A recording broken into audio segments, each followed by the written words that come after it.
Minus Q, ये तो Q ही लगेगा इधर और ये क्यू ही लगेगा इधर। अरे हाँ सर, कैसे हिलाते ही ये इसको घुमा देगा पूरा, जहां पर थे इक्विलिब्रियम के उससे दूर घूम जाओगे। अरे हाँ सर, तो ये कैसा इक्विलिब्रियम? अनस्टेबल। कैसा? Unstable equilibrium. अरे हाँ ना बोल भाई, अरे सोच लो, अरे हाँ ना बोलो भाई। तो ये स्टेबल इक्विलिब्रियम, ये अनस्टेबल इक्विलिब्रियम। कितना? ये स्टेबल इक्विलिब्रियम और ये अनस्टेबल इक्विलिब्रियम। अरे हाँ सर, तो थीटा 0 तब स्टेबल इक्विलिब्रियम होता है और थीटा 180 हो तो अनस्टेबल इक्विलिब्रियम होता है। ये बात हमको समझ आती है? हाँ सर, सही बोल रहे हो सर आप, सही लग रहा है, अच्छा लग रहा है सर, बहुत बढ़िया। आप क्या करें अब देखें तो स्टेबल अनस्टेबल इक्विलिब्रियम आ गया, ये plus Q minus Q M M सब आ गया। अच्छी बात सर, बहुत बढ़िया। आप क्या करें, सुने ध्यान से, ठीक है। अगर तुम ध्यान से देखो तो सवाल तुम्हें दिया गया है वो कैसा इक्विलिब्रियम है, स्टेबल है कि अनस्टेबल है? सर स्टेबल है। अरे हाँ, अगर स्टेबल है तो क्या एंगुलर एसएचएम आ सकता है, क्योंकि टॉर्क बराबर minus K theta type, time period बराबर 2 pi under root I by K types. अरे हाँ, मैं बताता हूँ देख, अगर अपन इसको थोड़ा सा थीटा घुमाएं, अरे हाँ, स्लाइटली रोटेटेड का मतलब थीटा स्मॉल, स्लाइटली रोटेटेड का मतलब theta small. Yes sir, got your point sir. तो थीटा इज स्मॉल, ओके। अब अगर थीटा स्मॉल है, अब अगर थीटा स्मॉल है तो सोचो, इस पे इधर लगा क्यूई, इस पे लगा इधर क्यूई, क्या जो टॉर्क आया, ध्यान देखो, अपन ने थीटा ऐसे घुमाया ना, तो थीटा है पॉजिटिव, थीटा है बाहर, जो थीटा अपन ने घुमाया तो बाहर आया ना, हाँ। पर ध्यान देखो, टॉर्क इस पीई साइन थीटा और वो माइनस है, बोलो क्यों? क्योंकि वो अंदर है, यानी कि टॉर्क बराबर minus PE sine theta, torque बराबर माइनस पीई साइन थीटा। अरे हाँ सर, तो टॉर्क बराबर माइनस पीई थीटा, ऐसा क्यों? क्योंकि sine theta is approximately theta if theta is small, और थीटा स्मॉल बोला गया है क्यों? क्योंकि भैया स्लाइटली रोटेटेड है, तो ये ऐसे से लेगा, ये ऐसे से एंगुलर एसएचएम करेगा। और हाँ, तो टॉर्क बराबर माइनस पे पीई थीटा, क्या दिस इज बेसिकली टॉर्क बराबर माइनस के थीटा टाइप्स? क्या एंगुलर एसएचएम की इक्वेशन है? क्या ये के बन गया? हाँ सर, ये के बन गया, बिल्कुल सही। तो टाइम पीरियड क्या, 2 pi under root I by K, I कितना, पी आई कितना, देखो भाई मोमेंट ऑफ इनर्शिया इसके अबाउट, अगर आई देखो इसके अबाउट तो M L square plus M L square that is 2 M L square, तो T equal to 2 pi under root 2 M L square by K. What is K? K is PE, K is PE. अरे हाँ sir, के is what? PE. सबने बोला ठीक, मैंने भी बोला ठीक, बहुत बढ़िया। तो T equal to 2 pi under root of 2 ml square, P कितना सर? P है, ध्यान से देखो, P कितना सर? P है Q इंटू 12, बिल्कुल सही। तो Q इंटू 12 और E तो अपना E है ही, तो L ने L को मार दिया, तो 2 पाई अंडर रूट ऑफ, एक 2 ने 2 को भी मार दिया। सही चल रहा है ना सब कुछ? हाँ सब सही चल रहा है। तो 2 ml स्क्वायर तो कितना बचा? ml by Q। और हाँ सर, ये एंगुलर का टाइम पीरियड आ गया। ओहो, 2 pi under M L by QE, बिल्कुल सही, जो पढ़ा जो समझा बिल्कुल सही है। अब सोचो, इसमें अपने डाइपोल का जो टॉर्क का फॉर्मूला है P क्रॉस E, वो तो थोड़ा सा है ना, बाकी तो आपको एंगुलर एचएम की बेसिक कहानी आनी चाहिए, I लिखना आना चाहिए, टॉर्क बराबर माइनस टॉर्क, देखो टॉर्क लिखना आना चाहिए, फिर टॉर्क बराबर माइनस के थीटा जैसी फॉर्मेट पता होनी चाहिए, फिर टाइम पीरियड का फॉर्मूला पता होना चाहिए, मोमेंट ऑफ इनर्शिया लिखना आना चाहिए, और टॉर्क बराबर, देखो कितने सारे छोटे छोटे कॉन्सेप्ट हैं, अगर ध्यान से देखो तो आप, टॉर्क बराबर माइनस के थीटा कॉन्सेप्ट, उसका time period 2 pi under root I by K, वो एक छोटा सा कॉन्सेप्ट, टॉर्क बराबर ए अल्फा, वो एक छोटा सा कॉन्सेप्ट, टॉर्क बराबर पी क्रॉस ई, वो एक छोटा सा कॉन्सेप्ट, अरे हाँ सर, आई वो एक छोटा सा कॉन्सेप्ट, छोटा 5 छोटे छोटे छोटे छोटे छोटे कॉन्सेप्ट, फिर इससे मिलकर एक अच्छा सवाल बना। ऐसा नहीं है कि ये बहुत टफ है, ऐसा नहीं है कि ये बहुत टफ है, पर अगर आपको बात समझ आए तो आप अच्छे से उसे कर सकते हो। यस और नो? हाँ सर, बात तो आपकी बिल्कुल सही है। बोलो क्लियर है क्या? अरे पक्का? अरे डरा तो नहीं रहा हूं मैं? नहीं सर, तो आ जाओ, लो भाई एक थोड़ा सा सवाल अलग टाइप। मान लीजिए तुमने जो पीछे टाइम पीरियड मिलाया ना, वो अपना टाइम पीरियड है। हमने डाइपोल को घुमाया 4 डिग्री से। कितने से, ध्यान से समझना है इसमें। ये 4 डिग्री पे छोड़ा। अब पूछा गया 4 डिग्री पे छोड़ा तो ये ऑसिलेट कैसे करेगा? सोचो, ये ऐसे करेगा ना, 4 डिग्री पे से छोड़ा था। अच्छा पहले तो 4 डिग्री छोटा एंगल की बड़ा एंगल? बड़ा एंगल, सॉरी छोटा एंगल। 4 डिग्री छोटा एंगल है। अगर 4 डिग्री छोटा एंगल है तो टाइम पीरियड टी बोल दिया गया। ये रहा साहब टाइम पीरियड टी। ओके, अब बोला कि बताओ 4 डिग्री से अगर छोड़ो तो अगर जब 4 डिग्री से 2 डिग्री यहां पर आएगा तो इसमें कितना टाइम लगेगा?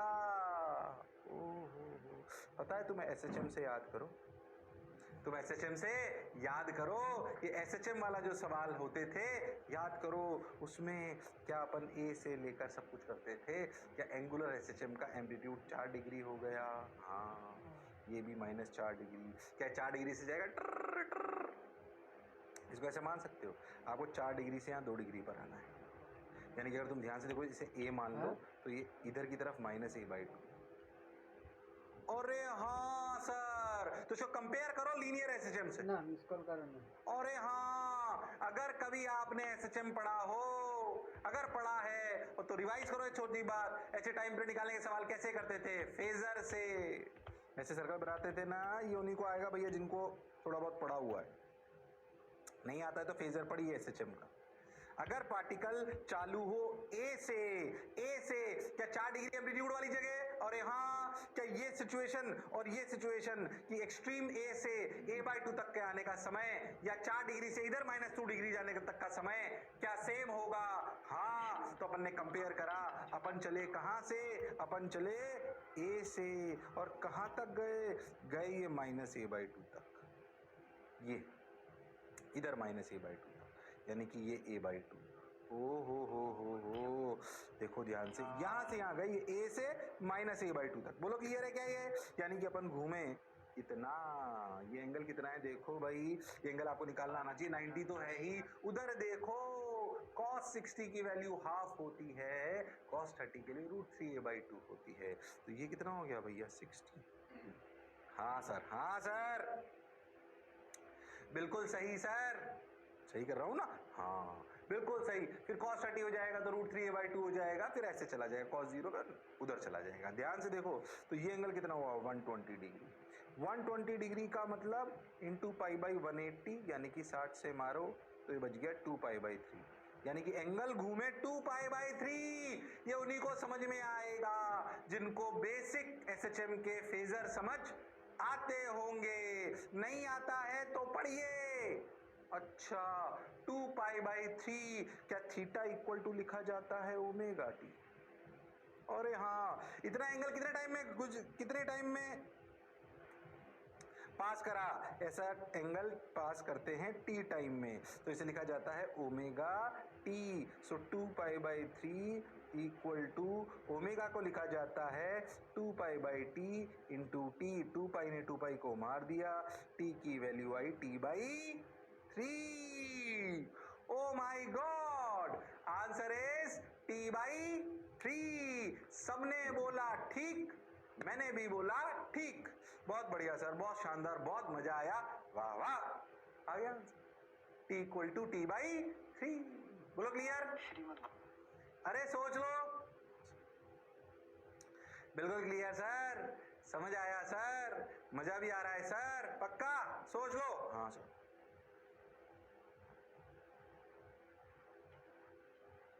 t equal to t/3। बढ़िया सर, समझ आ रहा है सर, अच्छा लग रहा है सर, शानदार सर, जबरदस्त सर। ओके, अब क्या करें? अरे अब क्या करें? अरे करते चलें, बढ़ते चलें। देखो रे भाई, वाह रे भाई।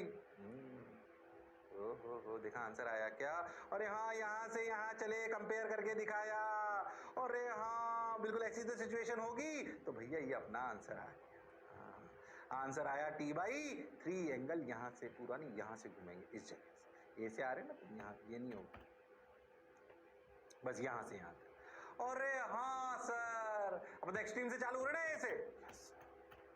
फिर मैं कह रहा हूँ ये उन्हीं को आएगा। सोचो इसमें प्रैक्टिकली इसमें इलेक्ट्रोस्टैटिक्स क्या है? कुछ भी नहीं। ये तो एंगुलर एसएचएम आना चाहिए आप, कि अगर सवाल क्या था कि अगर एंगुलर एसएचएम कोई बॉडी कर रही है तो अगर वो 4 डिग्री का उसका एम्पलीट्यूड है तो 4 डिग्री से जब वो दूसरी तरफ 2 डिग्री पर आती है तो उसका क्या टाइम लगेगा।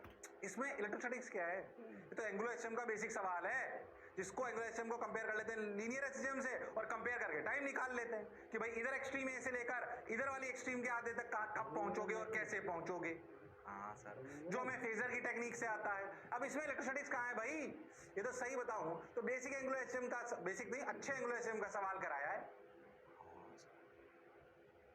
बात तो सर आप बिल्कुल सही कह रहे हो, तो मैं ज्यादा आपको परेशान नहीं कर रहा हूं, पर ऐसे कुछ ऐसे टफ सवाल नहीं, ऐसे डरो मत और पता नहीं सर ने इलेक्ट्रोस्टैटिक्स में क्या पढ़ा दिया। ध्यान से छोटे छोटे कॉन्सेप्ट जो अपन पढ़ चुके हैं उनके छोटे छोटे को कंबाइन करके, छोटे छोटे कंबाइन, जब बड़ा सवाल बनता है ना तो कॉन्सेप्ट छोटे छोटे कंबाइन होते हैं। पता है ज्यादा डर कब लगता है? जब एक ही कॉन्सेप्ट पे सवाल तो या तो बिल्कुल आसान होगा या फिर थोड़ा दिमाग वाला हो, वरना आपको छोटे छोटे छोटे छोटे लिखकर उनको उनको कंसेप्चुलाइज करना आना चाहिए। ओके सर, भैया बहुत प्यारा सब्जेक्ट है। हाँ भाई साहब, चलो आ जाओ आ जाओ भाई। ओ हो अब देखो अगर अपन बहुत ध्यान से देखें तो डाइपोल की अब अपन पोटेंशियल एनर्जी पे चर्चा करेंगे। इस पे चर्चा करेंगे पोटेंशियल एनर्जी। तो यूनिफॉर्म इलेक्ट्रिक फील्ड में रखा है तो टॉर्क तो सॉरी फोर्स तो जीरो है पर टॉर्क तो है। अच्छा, अब हम पोटेंशियल एनर्जी पे चर्चा करते हैं कि डाइपोल की क्या पोटेंशियल एनर्जी होती है यूनिफॉर्म इलेक्ट्रिक फील्ड में। डाइपोल की वजह से किसी जगह पोटेंशियल, वो एक अलग बात है, पर डाइपोल की potential energy uniform electric field में ये एक अलग बात है। Okay sir, got your point sir. अब पूरी कहानी ध्यान से समझेंगे।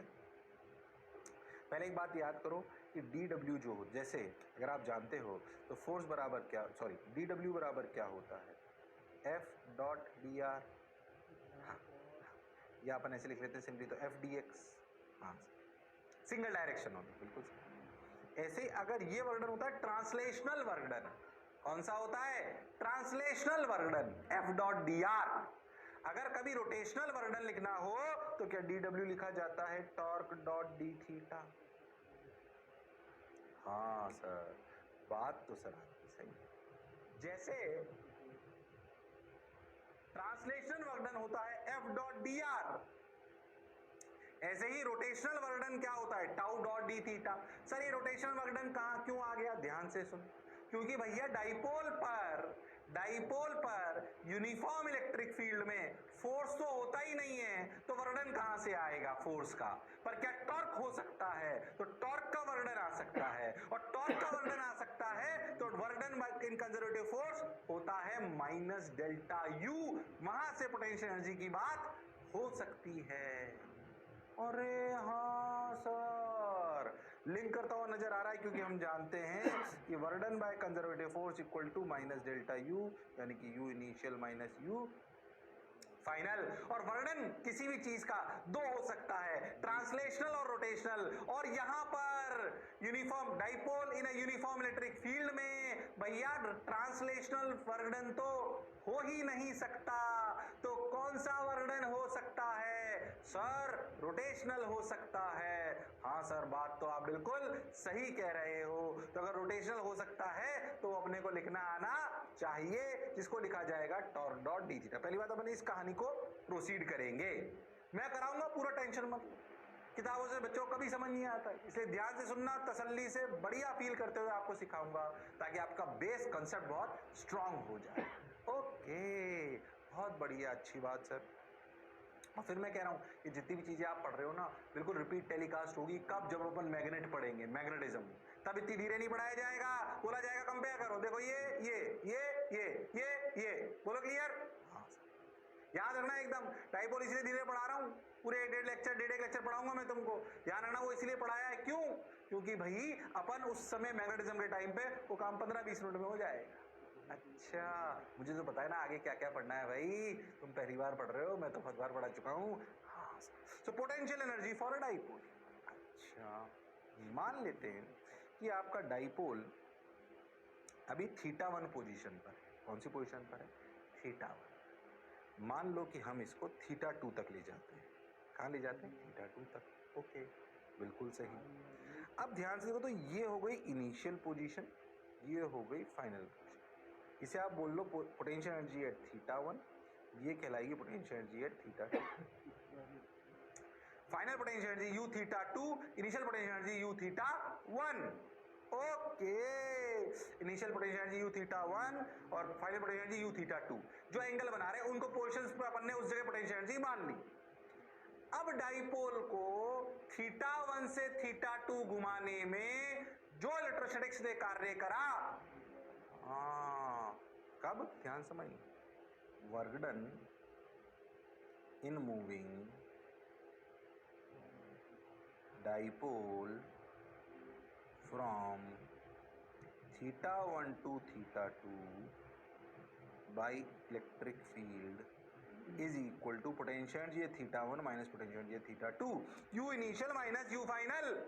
हाँ सर, तो हम पोटेंशियल एनर्जी के डिफरेंस की बात कर पाएंगे, हम पोटेंशियल एनर्जी के डिफरेंस की बात कर पाएंगे, इसमें कोई शक और संशय वाली बात नहीं है, इसमें कोई शक और संशय वाली बात नहीं है। हाँ सर, बात तो सर आपकी बिल्कुल सही है। So you theta 1 minus you theta 2, got your point sir, बात समझ आई सर? अब कैसे करें? अच्छा, अगर तुम ध्यान से हो तो थीटा 1 पर टॉर्क है पीई क्यूई, मतलब पीई साइन थीटा 1, और थीटा 2 पे टॉर्क है पीई साइन थीटा 2। ओहो, यानी कि जब मैं थीटा 1 से थीटा 2 ले जा रहा हूं तो टॉर्क चेंज हो रहा है, मतलब वर्गडन, रोटेशनल वर्गडन निकालने के लिए इंटीग्रेट करना पड़ेगा।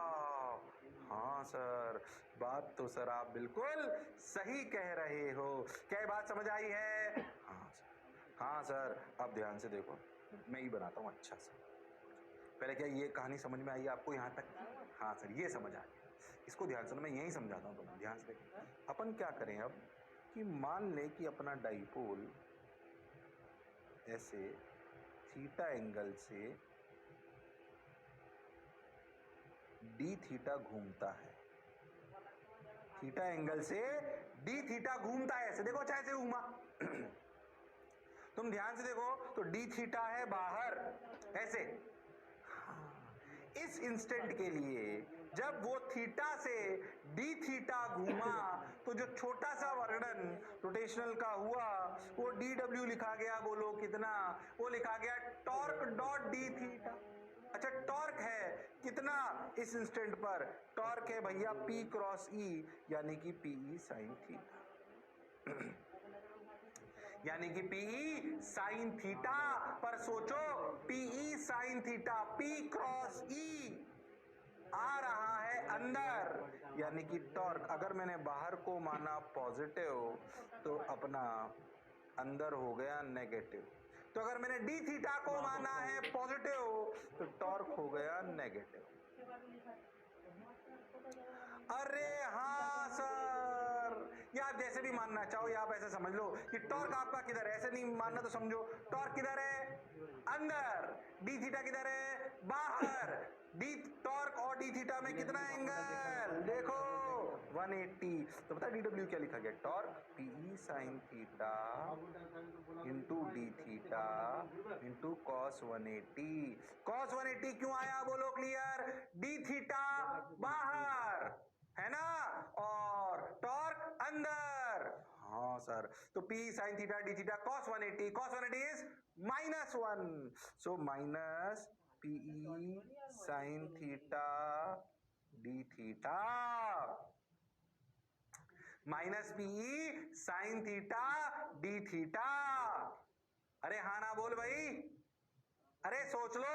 हाँ sir, minus PE sine theta D theta, सबने बोला ठीक, मैंने भी बोला ठीक, सो DW इतना आ गया, माइनस आ गया। अब सोचो अगर आपको टोटल वर्डन निकालना हो तो क्या आप इंटीग्रेट करोगे? Minus PE sine theta D theta integration integration कहां से कहां तक सर ले जा रहे हैं, θ1 से θ2। यस सर, तो θ1 से θ2 तो भैया आया माइनस पीई। अच्छा, साइन थीटा का इंटीग्रेशन माइनस कॉस थीटा, तो भैया θ1 से θ2 तो भाई माइनस पीई, माइनस तो बाहर आ गया तो माइनस माइनस खत्म हो गया, तो बच गया PE cos θ2, PE cos θ2 minus, पूरा पूरा ही लिख लेता हूं, आया PE cos θ2 minus cos PE cos θ1। अरे हाँ, minus PE cos θ1। Okay sir, PE cos θ2 minus PE cos θ1 equals to u initial यानी कि u θ1 माइनस u θ2। अरे हाँ सर, पहले तो क्या ये कहानी समझ आई? अभी फॉर्मूला नहीं आया, पहले तो क्या ये कहानी समझ आई? अरे हाँ sir, this is what, this is work done, और we can say this is potential energy difference, initial potential energy minus final potential energy. हाँ सर, बात तो सर आपकी सही है। अब सोचें, अगर अपन चाहते हैं कि मैं किसी पर्टिकुलर पोजीशन की पोटेंशियल एनर्जी डिफाइन करूं, तो मुझे किसी एक जगह पोटेंशियल एनर्जी जीरो भी माननी चाहिए। हाँ सर, ये बात तो आपकी बिल्कुल सही है, किसी एक जगह जीरो माननी चाहिए। अब क्या करें सर, तो जीरो माननी चाहिए, जीरो माननी चाहिए। अच्छा, जीरो हमेशा ऐसे मानी जाती है कि किसी भी पर्टिकुलर पोजीशन में जो, जैसे हाफ के स्क्वायर पोटेंशियल एनर्जी होती है स्प्रिंग की, कब? जब नेचुरल लेंथ में जीरो मानते हैं, तो ऐसी जगह जीरो मानते हैं ताकि नॉर्मल कंडीशन में या किसी भी एक स्पेशल सिचुएशन में जो फॉर्मूला आए वो आसान आए। हाँ सर, तो हमने कैसे माना समझें। मान लीजिए आप चाहते हैं कि, मान लीजिए कि आप चाहते हैं कि, क्या चाहते हैं आप, ध्यान से देखिए सुनिए, कि भाई इस थीटा वाली सिचुएशन में क्या पोटेंशियल एनर्जी है, यू थीटा। तो अपन क्या करें, अजम्पशन समझना, अपन क्या करें, अपन ऐसा मानो कि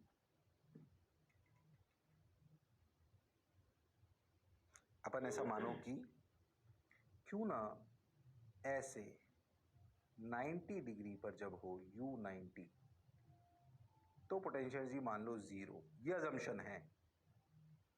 ओ हो, क्या अजम्पशन माना, क्यों माना तुझे समझ में आ जाएगा क्योंकि फॉर्मूला अच्छा आएगा।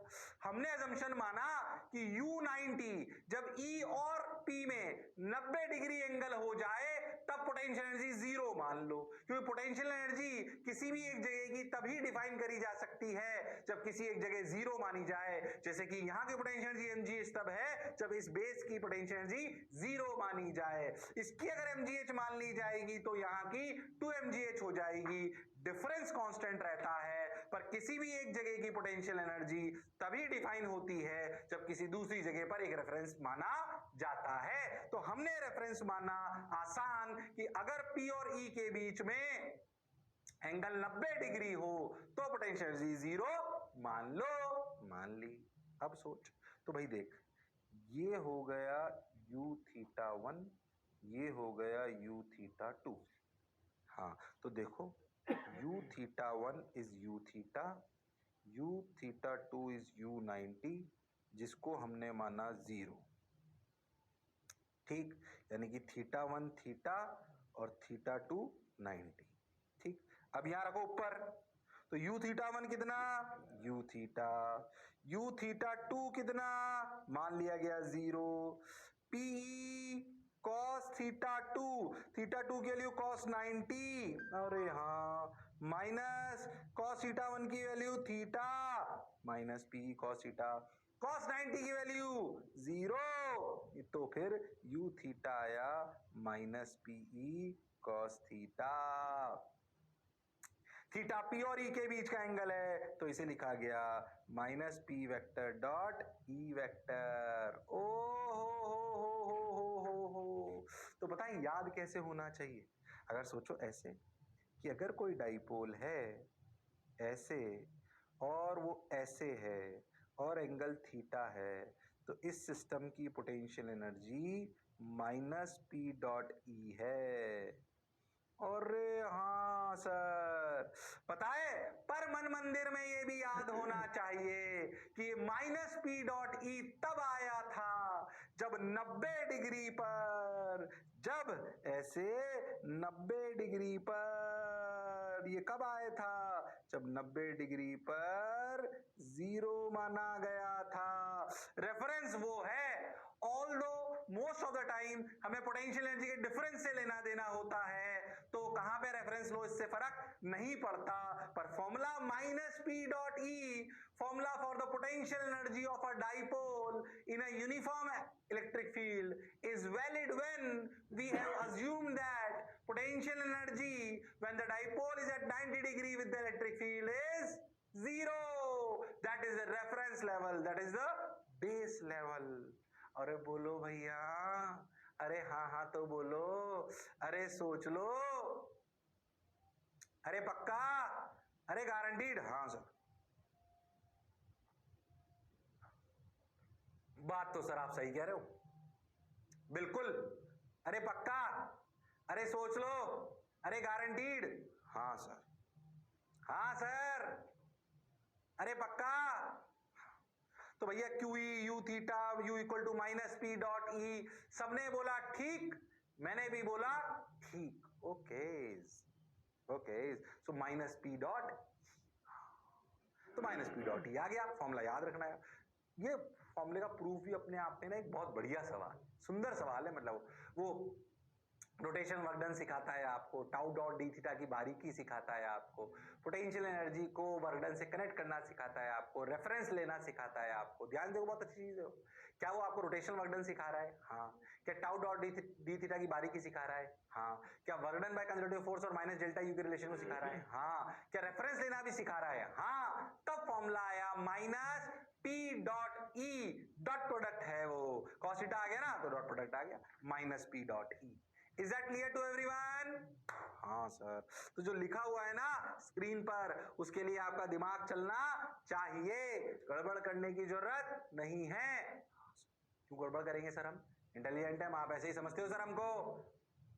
आ जाओ भाई, मैं ऐसे नहीं समझता तुम लोग, तुम तो मेरे रियल सितारे हो। क्या कहते हो भाई? हाँ भाई, हाँ आ जाओ भाई, आ जाओ। सिलेक्ट होके मास्टर से मिलने आना है, भूलना नहीं है। सेलेक्ट हो गए और बेटा मेरे से मिलने नहीं आया ना, मिठाई का डब्बा लेके नहीं आया, फिर देखना। हाँ, शादी नहीं होगी तुम लोग, अब तो आना ही पड़ेगा सर। आ जाओ, चलो भाई, शादी के नाम पे भावुक हो जाते हैं कई लड़के, सपने देखने लगे, सपनों से बाहर आओ बेटा, पढ़ना पड़ेगा उसके लिए। एक बार कांच के सामने खुद को देखना, बिना डिग्री के तुम्हारे को तुम्हारी शादी होना बहुत मुश्किल है। ये लोग मन ही मन कह रहे हैं आपकी हो गई, तुम्हारी भी हो जाएगी। आ जाओ, हो गया क्या? हाँ सर। तो आया माइनस पी डॉट ई, जो पढ़ा जो समझा बिल्कुल सही है। F net zero, torque net zero, minus P cos theta, ये तो अपन जानते हैं स्टेबल अनस्टेबल, ये तो हम पहले ही पढ़ चुके, स्टेबल अनस्टेबल इक्विलिब्रियम। आ जाओ, अब देख सवाल सुन। A dipole is release from an angle of 53 degree, एक डाइपोल को हमने 53 डिग्री से छोड़ा। अगर हमने छोड़ा ऐसे सोचो, तो क्या ये मीन पोजीशन की तरफ भागेगा? हाँ। तो बताओ, find out the angular velocity omega when the dipole crosses mean position. Dipole minus Q plus Q, charge मतलब मासेस m और m, और दूरी उनके बीच की 2l। तो आपको डेटा पूरा दे रखा है। 53 डिग्री से छोड़े तो क्या सोचो, इस पे टॉर्क लगेगा और क्या ये घूमेगा? तो बताओ, जब ये मीन पोजीशन को क्रॉस करेगा उस समय इसकी ओमेगा क्या होगी? सिर्फ इलेक्ट्रोस्टैटिक फोर्स लग रहा है, यानी इलेक्ट्रोस्टैटिक टॉर्क लग रहा है, यानी कि मैकेनिकल एनर्जी कंजर्व्ड है पर थोड़ी रोटेशनल है। तो क्या ये इक्वेशन लगाई जाती है? कोई इंटीग्रेशन की जरूरत नहीं है। पोटेंशियल एनर्जी पड़ी इसलिए ताकि बार बार इंटीग्रेट करने की जरूरत ना पड़े, क्योंकि 53 डिग्री से 0 डिग्री तक के सफर में टॉर्क कंटिन्यूअसली चेंज हो रहा है, तो पोटेंशियल एनर्जी की मदद लेंगे। तो kinetic energy initial plus potential energy initial equal to kinetic energy final plus potential energy final. आज का लेक्चर जोरदार ही चल रहा है, मैं स्किप भी कर सकता था, पर पुराना भी रिवाइज करा रहा हूं भैया। अरे यस और नो, ताकि आप अपने आप को मतलब एक्विंटेड कर सको कि अगर छोटे छोटे कॉन्सेप्ट मिलाए जाएं तो हम सवाल कर सकते हैं। हाँ सर, तो kinetic energy initial plus potential energy initial equal to kinetic energy final plus potential energy final. सबने बोला ठीक, मैंने भी बोला ठीक। Okay sir, got your point sir. अब क्या कर रहे हैं सर, सुनो मेरी बात। जब आपने यहां से छोड़ा था तो इनिशियल काइनेटिक एनर्जी क्या थी, रिलीज करा तो 0 थी।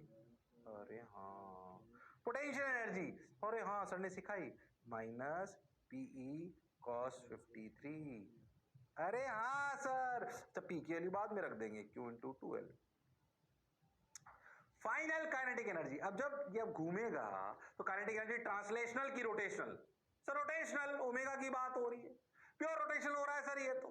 फिक्स्ड एक्सिस के अबाउट, तो काइनेटिक एनर्जी कितनी, हाफ आई ओमेगा स्क्वायर।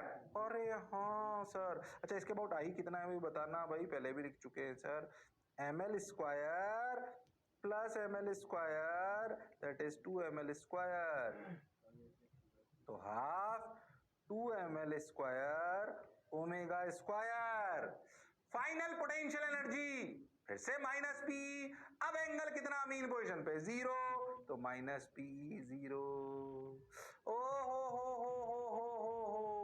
बात तो सर आपकी सही है। What is the value of cos 53? cos 53 की वैल्यू कितनी, cos 53 की वैल्यू सर ओ हो, cos 37 के लिए 4/3, cos 53 की वैल्यू 3/5। ओके, 4/5 cos 37 की और cos 53 की 3/5, तो माइनस पीई।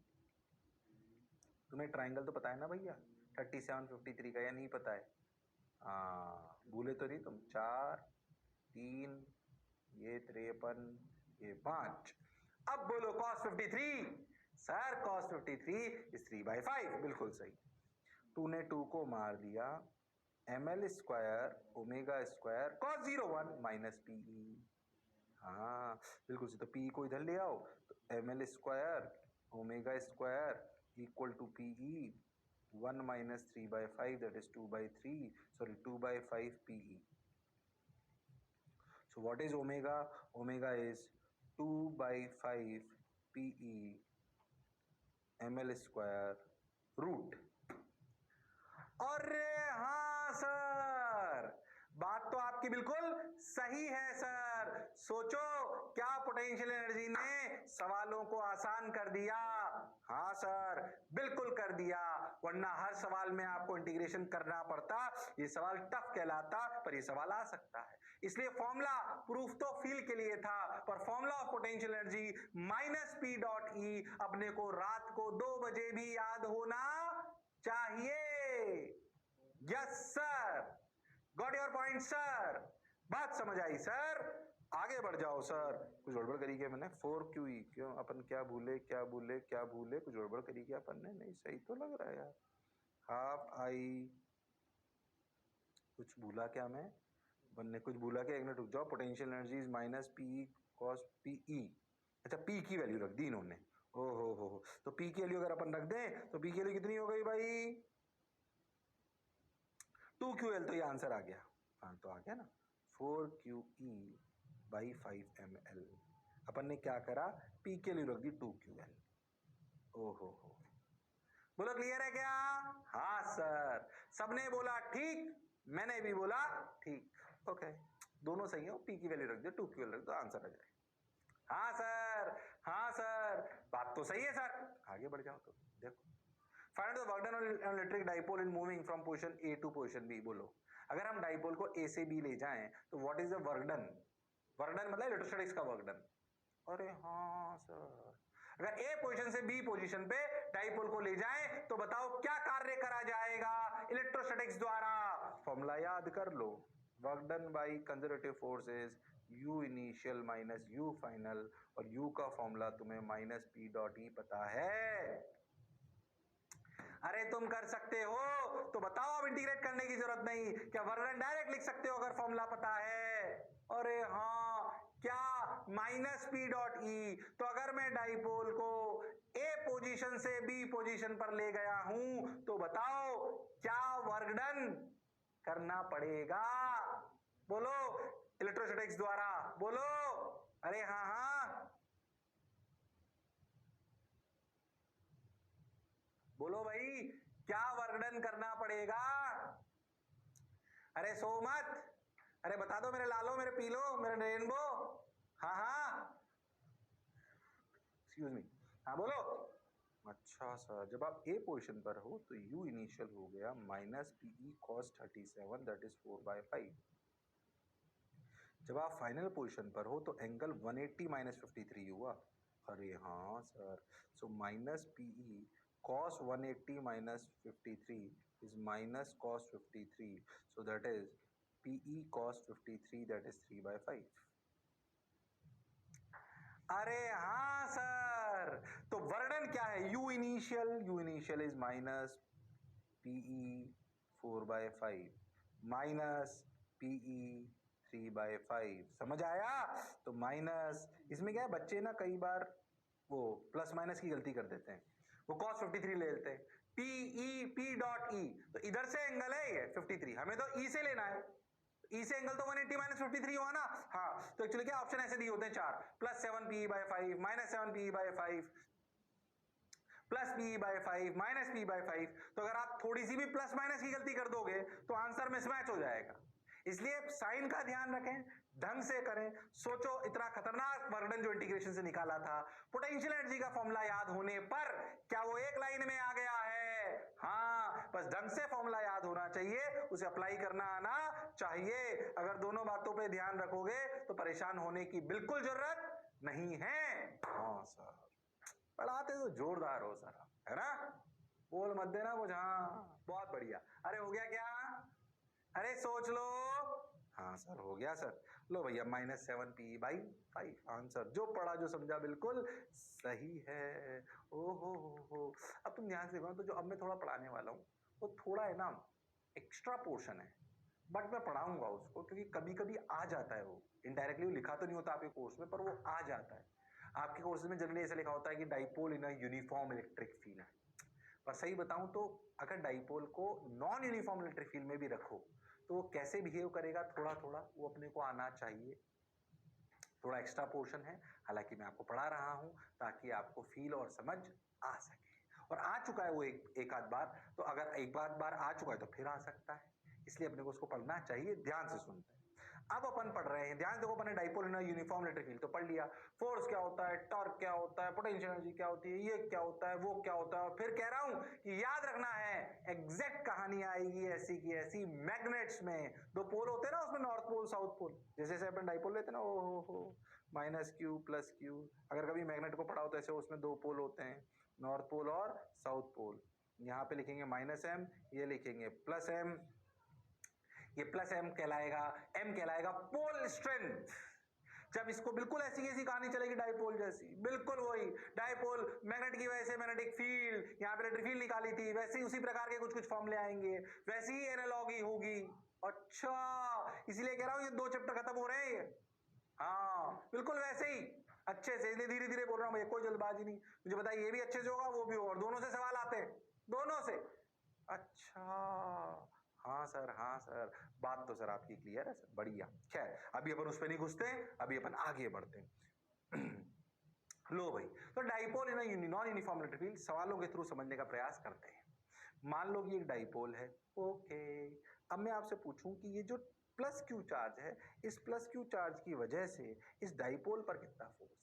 अच्छा, क्यों डाइपोल पर फोर्स 0 नहीं है? क्यों? क्योंकि डाइपोल के लिए जो q की इलेक्ट्रिक फील्ड होगी वो तो नॉन यूनिफॉर्म होगी, -q पर अलग होगी, +q पर अलग होगी। अरे हाँ सर, बात तो सर आपकी सही है, बात तो सर आपकी सही है, जोरदार है, मजेदार है। कोई बात नहीं है तो सवाल ही। ध्यान से देखो, तो एक Q चार्ज रखा है, एक -Q है, एक +Q है। सोच के देखो तो इस Q द्वारा डाइपोल पर क्या फोर्स है, ये अगर अपने से पूछा जाए तो ध्यान से सोचो, तो डाइपोल एक नॉन यूनिफॉर्म इलेक्ट्रिक फील्ड में रखा हुआ है, क्योंकि Q द्वारा जो इलेक्ट्रिक फील्ड है वो -Q पे अलग है, +Q पे अलग है, क्योंकि दूरी अलग अलग है। भाई मुझे तो कुछ नहीं आता, मैं इस सवाल को सही बताऊं तो 3 तरीके से करके बताऊंगा। फर्स्ट मेथड बेसिक, सुने भैया, R बहुत बड़ा है L से, P की वैल्यू अपन जानते हैं 2QL है। ध्यान से देखो तो माइनस प्लस Q की दूरी यहाँ से R माइनस L है और यहाँ से R प्लस L है। अगर आप इस डाइपोल पर सोचो तो माइनस Q पे फोर्स इधर लगेगा, इस पे इधर लगेगा। और रे हाँ सर, तुम्हें समझ आ रहा है माइनस Q पे जो फोर्स लगेगा वो कितना होगा और जो Q पे होगा वो कितना होगा। सोचो KQQ by R minus L का whole square minus KQQ by R plus L का whole square. Is that clear to everyone? हाँ सर, बात तो सर आपकी बिल्कुल सही है। बिल्कुल बेसिक से जा रहा हूं भाई। नेट फोर्स ही तो लिखना है, हमें आता है फोर्स लिखना KQQ बाई R स्क्वायर, दूरी अलग अलग माइनस कर लेंगे। So this is the force, this will be the force on dipole due to charge. Yes sir. अब देखो KQQ कॉमन ले लिया, नीचे एलसीएम लिया, नीचे एलसीएम की वैल्यू क्या आई, R square minus L square का whole square. So R plus L का whole square minus R minus L का होल स्क्वायर। सबने बोला ठीक, मैंने भी बोला ठीक। सो R प्लस एल का whole square minus R minus L का होल स्क्वायर। अरे हाँ ना बोलो भाई। सो R प्लस एल का whole square is R square plus L square plus 2RL। R minus L का whole square is R square plus L square minus 2RL। तो cut जाएगा R स्क्वायर एल स्क्वायर, बचेगा 4RL। और यार ऐसा पहले भी कर रहे थे कुछ को, तो ध्यान से देखना, तेरे को पुरानी बातें याद दिलाए गए।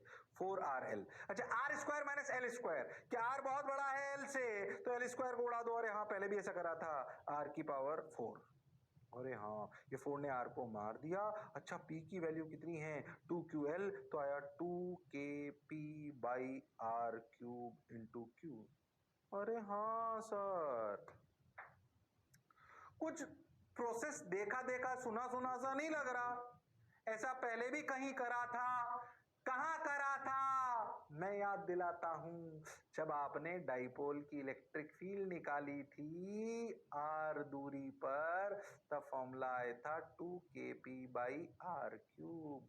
अरे हाँ सर, बात तो सर आपकी सही है। यानी कि यार कोई शॉर्ट ट्रिक तो होगी। क्या ये पहला तरीका समझ में आया कि भाई डाइपोल को कैसे देखा अपन ने? नॉन यूनिफॉर्म इलेक्ट्रिक फील्ड में अपन ने उसको बेसिक तरीके से सॉल्व करने का प्रयास किया। सवाल के थ्रू ही मैं आपको समझाने का प्रयास कर रहा हूं। ठीक सर, दिमाग चला तो हमने सेकंड मेथड की खोज करी, शॉर्ट ट्रिक। कैसे? ध्यान से देखो। ओ हो, हमने सोचा कि क्यू चार्ज को पे फोर्स निकालना है P डाइपोल पे। उल्टा भी तो सोच सकते हैं कि डाइपोल कितना फोर्स लगा रहा है चार्ज Q पर, उतना ही फोर्स के Q लगाएगा डाइपोल पर। अरे हाँ सर, तो उल्टा सोचते हैं ना। क्या इस डाइपोल की वजह से यहां पे इलेक्ट्रिक फील्ड इधर है 2KP बाई R क्यूब, तो इस पर फोर्स क्या 2KPQ बाई R क्यूब है, तो इतना ही फोर्स ये इस पे इधर लगाएगा 2KPQ by R cube. Answer. अरे हाँ, डायरेक्ट। ऐसा क्यों सोचे कि चार्ज कितना फोर्स लगा रहा है डाइपोल पर, डाइपोल कितना लगा रहा है चार्ज पर, क्या वो निकाल सकते हैं? हाँ, ये तो मैंने पहले भी कराया है। इलेक्ट्रिक फील्ड पता है डाइपोल की वजह से कितनी, 2KP by R cube into Q, तो force on charge due to dipole. क्या this have the same magnitude जो कि चार्ज फोर्स लगाएगा किस पर, डाइपोल पर। लो भाई, 1 लाइन। अरे हाँ, इतनी कहानी करने की जरूरत नहीं थी। बात तो सर आपकी बिल्कुल सही है। अब ध्यान से सुनते हैं। ध्यान से क्या सुनते हैं? अच्छे सुनते हैं, बात को समझते हैं, आगे बढ़ते हैं। सुने क्या देख कि भाई, ओ हो कि भाई देखो कि भाई, तो भावुक हो जाता हूं तो मैं बिल्कुल डिटेल में पढ़ाता हूं, कोई बात नहीं, थोड़ा ज्यादा पढ़ाऊंगा पर जम के पढ़ाऊंगा। ईमानदारी से कह रहा हूँ, पूरे 11th-12th के लेक्चर तुम देख लोगे ना, मतलब ऐसे नहीं कि मैं कहने के लिए कह रहा हूँ, ईमानदारी से कह रहा हूँ मैं, जिसने ढंग से पूरे 11th के और 12th के लेक्चर देख लिए, गारंटी ले रहा हूं तुम्हारे एग्जाम में कोई सवाल कंसेप्चुअली बाहर से नहीं आएगा।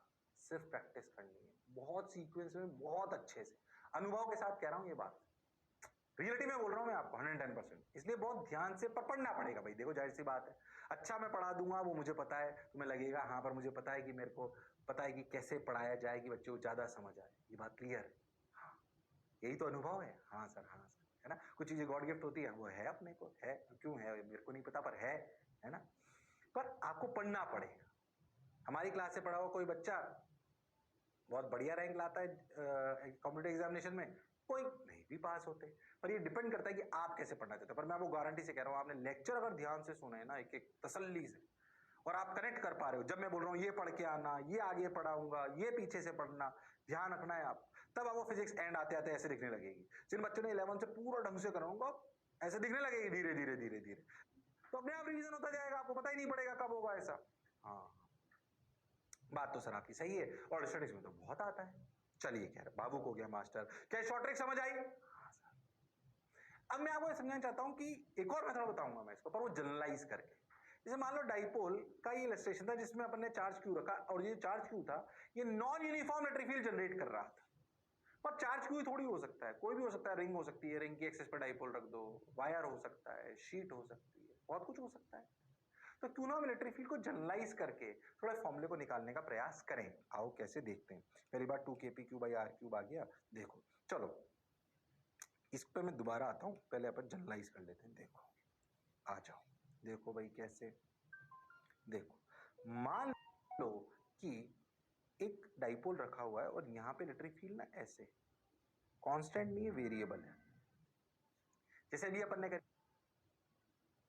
चार्ज क्यों रखा था, तो क्या इलेक्ट्रिक फील्ड किसी भी आर दूरी पे kq/r² थी, तो आर का फंक्शन थी ना, तो मैंने माना कोई भी आर का फंक्शन है। अब सोचो, जो डाइपोल के बीच की लेंथ होती है, जैसे मैं 2l या l मान रहा था इतनी देर से, वो बहुत कम होती है। 2l इज वेरी स्मॉल, याद करो बॉन्ड लेंथ हुआ करती थी। So consider it as a dr। dr क्यों? मान लो कि हमारा डाइपोल r पे जाके dr विड्थ का है। dr छोटी चीज होती है, ऐसे 2l भी छोटी है, तो हमने dr और 2l को कंपेयर करके dr लिख लिया। अच्छा, अगर हमारा डाइपोल dr लेंथ का है, तो हमारे डाइपोल मूवमेंट क्या p equal to Q dr है? बिल्कुल सही। थोड़ी सी बेसिक सी मैथ्स करेंगे, बाकी बात को समझेंगे। अच्छा, अब समझो कि अगर इलेक्ट्रिक फील्ड, ध्यान समझो, ये आर पे जाके डीआर का क्या मतलब है। समझो कि अपना डाइपोल है मान लीजिए 10 एंगस्ट्रॉम का, तो आप 5 सेंटीमीटर पे जाके 10 एंगस्ट्रॉम, क्या 10 एंगस्ट्रॉम डीआर का ही काम करेगा?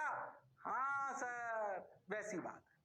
ठीक, अब समझो कि इस जगह पर जो इलेक्ट्रिक फील्ड है, मान लो वो E1 है, और इस जगह पर इलेक्ट्रिक फील्ड E2 है।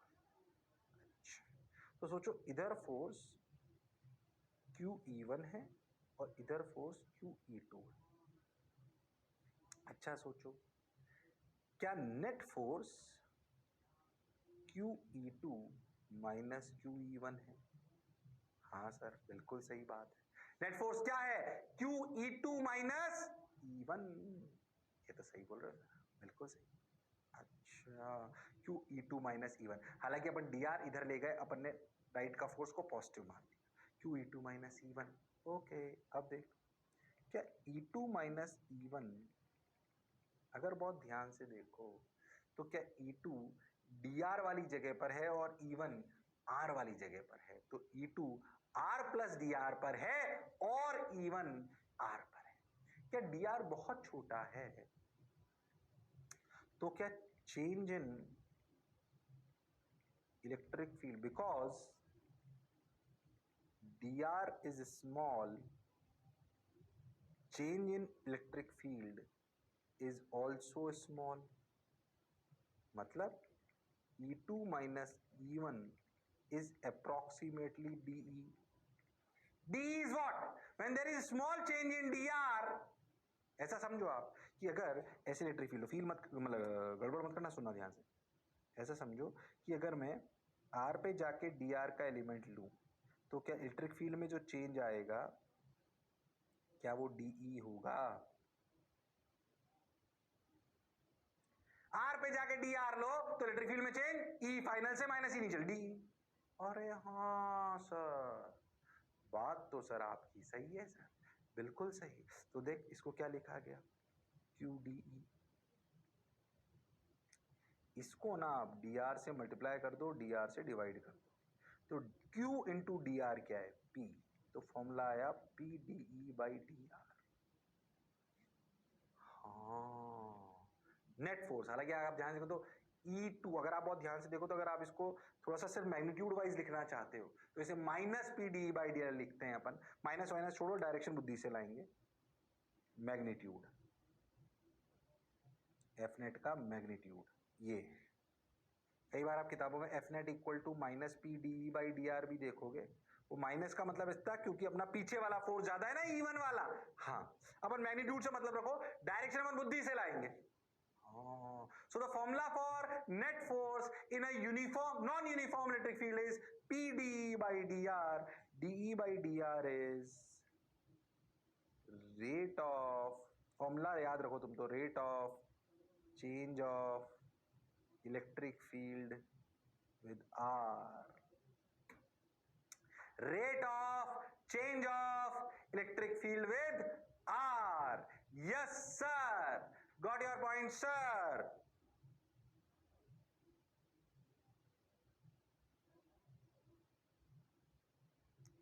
बात समझ आई सर? अब क्या करें सर? कुछ मत करो, करते चलो, बढ़ते चलो। देखो रे भाई, हाँ sir. So rate of change of electric field with are.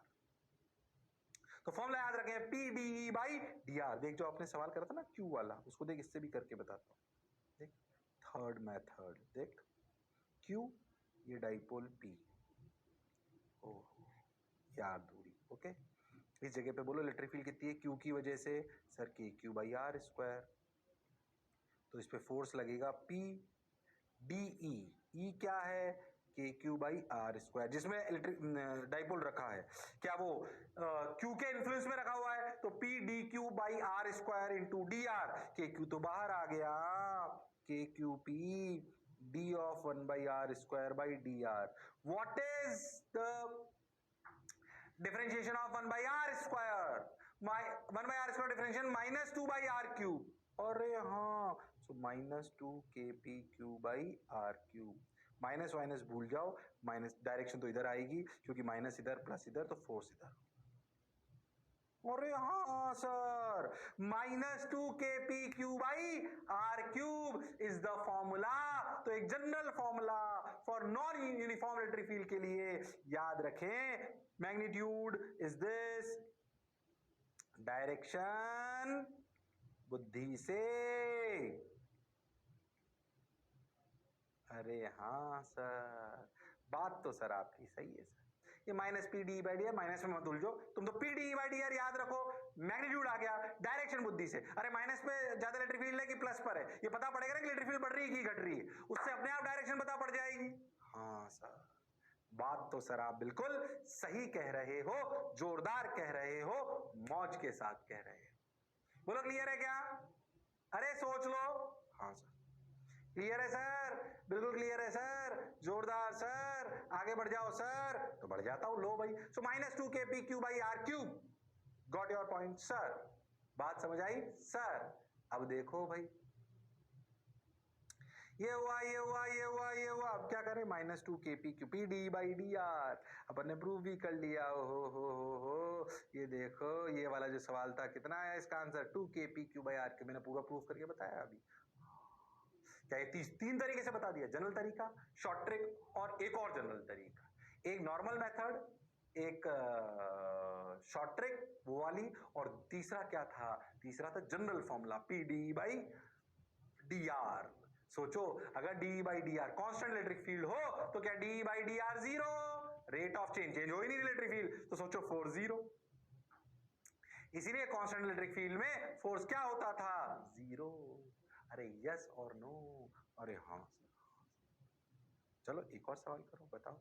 एक वायर है इनफाइनाइट, याद है इनफाइनाइट वायर की इलेक्ट्रिक फील्ड क्या होती थी? हाँ सर, उससे आर दूरी पर डाइपोल रखा है, और वो सारे अजम्पशन है अपने, कौन से? कि भाई आर बहुत बड़ा है 2l से। बताओ इस डाइपोल पर क्या फोर्स लगेगा? क्या dipole is in non uniform electric field? Yes sir, dipole is in non-uniform electric field. Yes or no? Yes sir. Got your point sir? बात समझ आई सर?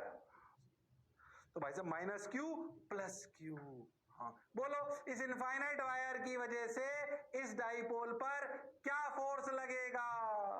इस इनफाइनाइट वायर की वजह से इस डाइपोल पर क्या फोर्स लगेगा? बता दो, कसम है तुम्हें। अरे कर सकते हो तुम लोग, वो हुनर वो काबिलियत तुम में है। अरे हाँ हाँ, अरे बोलो भाई। हाँ सर है, बताओ तो फिर बताओ। क्या यार, वायर की वजह से ना यहाँ पे इलेक्ट्रिक फील्ड होती है 2k लेमडा बाई आर, तो फोर्स का फॉर्मूला हो गया P D 2k lambda by R D are.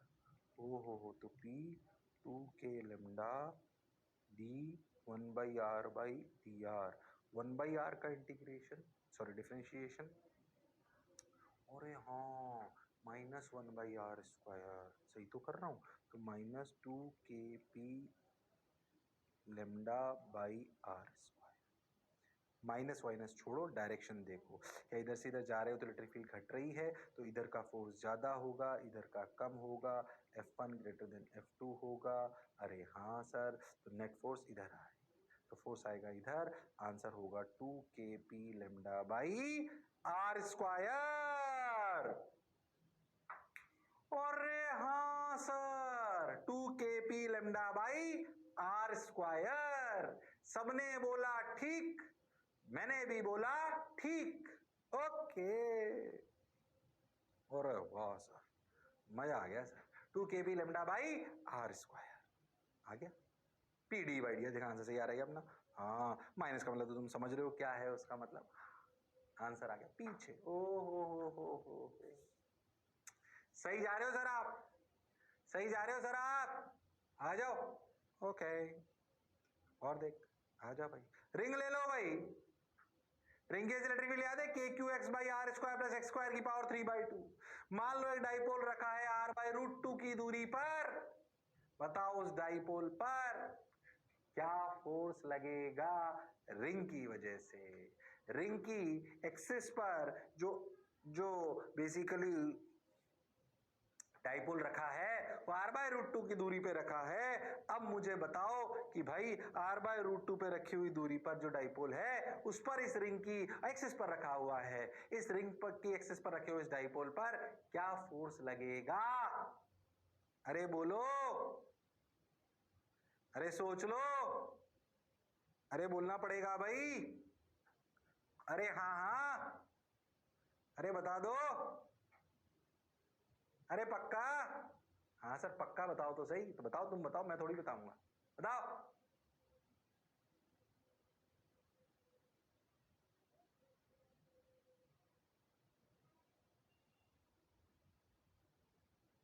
अरे बोलो भाई।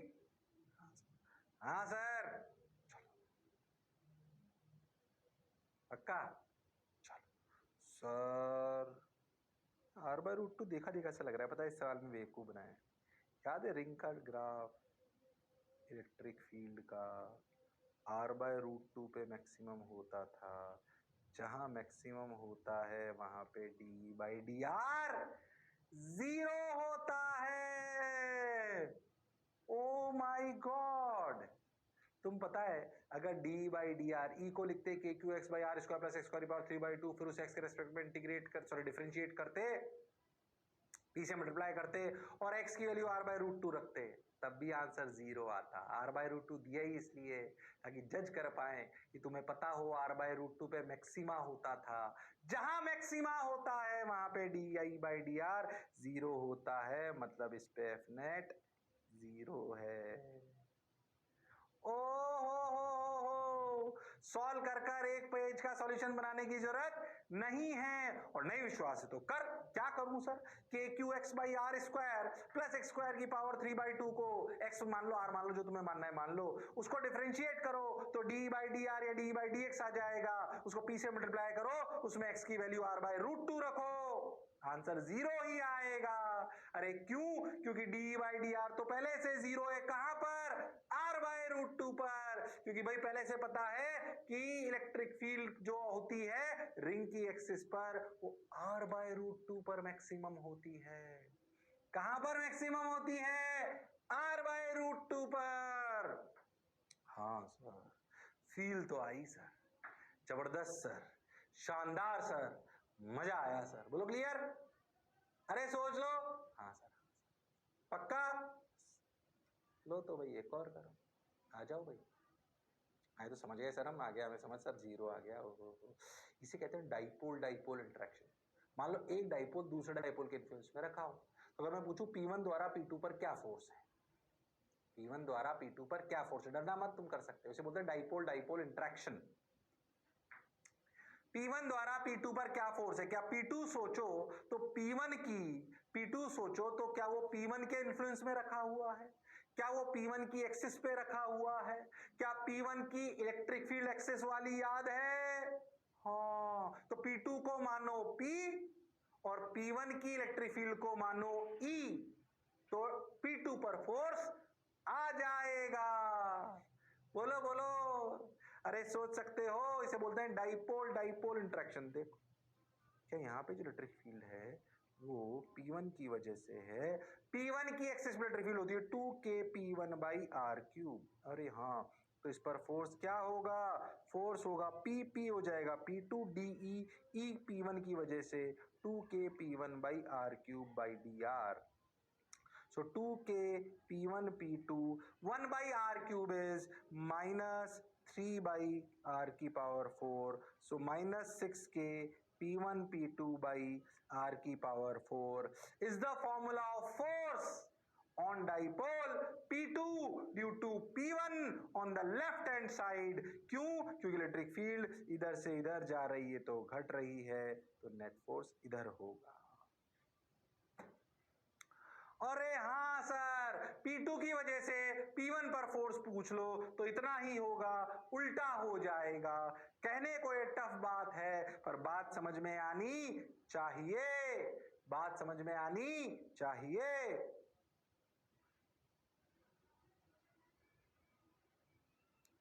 डाइपोल डाइपोल इंटरेक्शन हो गया साहब। सही बोल रहे हो सर आप, जोरदार सर, मजेदार सर, वाह वाह सर। ओके, क्लियर है सर, क्लियर है। हाँ सर समझ आ गया सर, जोरदार लेक्चर है आज का भाई साहब।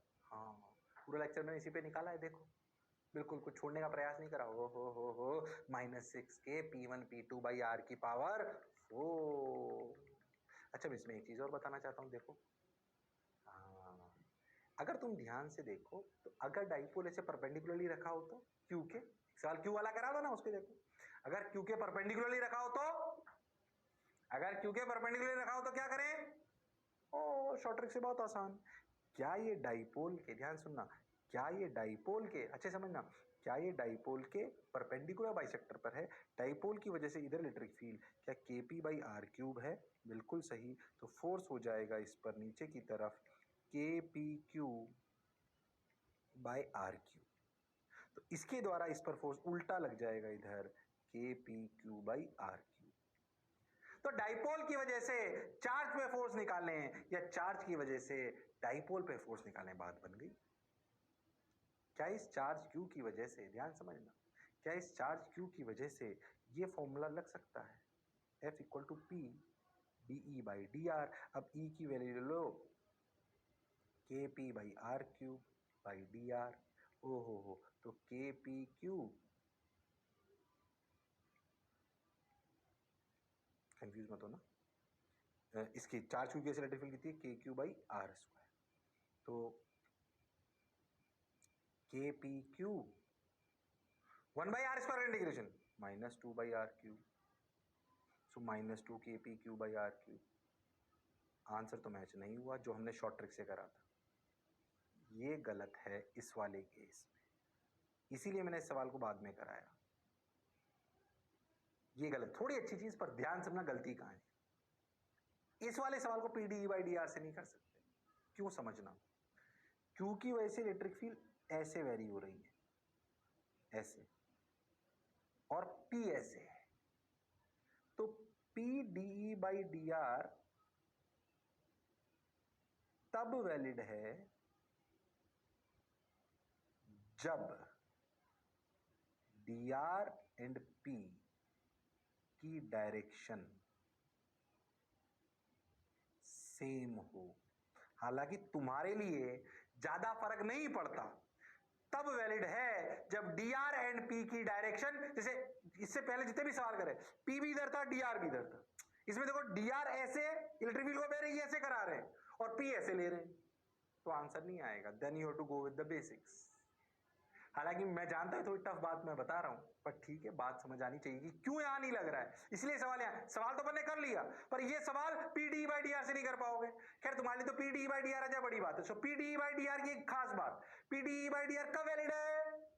जब डी और डी आर और पी, डी डी आर के साथ वेरी कर रहा है, डी आर जो आप ले रहे हो और जो पी ले रहे हो वो सेम डायरेक्शन में होना चाहिए, वो सेम डायरेक्शन में होना चाहिए। और हाँ सर, बात तो आपकी बिल्कुल सही है, जोरदार है, मजेदार है।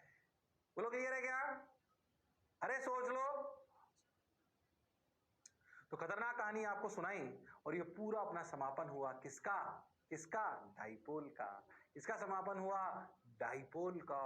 अरे हाँ सर, बात तो आपकी समझ आई। बोलो क्लियर है? हाँ सर। तो डाइपोल का समापन था। अब अपन अगले टर्म पे पूरा लेक्चर, फिर देखो मैंने डाइपोल पढ़ाया, 2-2.5 लेक्चर पढ़ाए मैंने, 2 लेक्चर के ऊपर पढ़ाया तुम्हें डाइपोल। गड़बड़ नहीं करना। क्यों पढ़ाया फिर कह रहा हूं मैं आपको, 15-20 मिनट लगाऊंगा मैग्नेटिज्म में सिर्फ। क्या मेरी बात क्लियर है? अच्छे से ध्यान में रखना, पूरी पीएचडी कराइए हर एक बात की, है ना? ये टाइम खराब मत जान देना, बिल्कुल तसल्ली से इतना डाइपोल पढ़ लो, कोई सवाल गलत नहीं होगा तुम्हारा। बात तो सही है सर। तो अगले टर्न पे अपन थोड़ा, अब जो अपन पढ़ने वाले ना, उसमें मेरे लेक्चर्स का बहुत रोल है, बहुत ज्यादा पीछे से कनेक्टेड नहीं होगा, आपको चीजें रटनी होंगी। सवाल उसमें कोई बिल्कुल मैथमेटिकल नहीं होते हैं, याद रखने होती है, कॉन्सेप्ट्स याद रखने होते हैं, कंडक्टर्स, ये वो। जनरली बच्चों को थोड़ा कंफ्यूजिंग लगता है। बहुत स्ट्रक्चर्ड तरीके से धीरे धीरे तसल्ली से पढ़ाऊंगा, चैप्टर अच्छा कराऊंगा। ये चैप्टर जनरली बच्चों को समझने में थोड़ा, इसका जो ये सेकंड हिस्सा है ये थोड़ा टफ लगता है, पर ध्यान से पढ़ेंगे तो कुछ गलती नहीं होगी। एक लेक्चर मिस नहीं करना, सीक्वेंस में पढ़ना है एकदम, जो जो मास्टर बोल रहा है बिल्कुल वैसे करना है, किताब पढ़ के उसको डेविएट नहीं होना है, ना ध्यान देना, जैसे मैं बोलूं वैसे एकदम अच्छे से। बोलो क्लियर? हाँ। चलो तो फिर अगले टर्न पर मिलते हैं इसी जोश और जुनून के साथ। तब तक लड़ते रहिए पर पढ़ते रहिए, मास्टर की बात सुनते रहिए। See you, sayonara, take care, bye bye.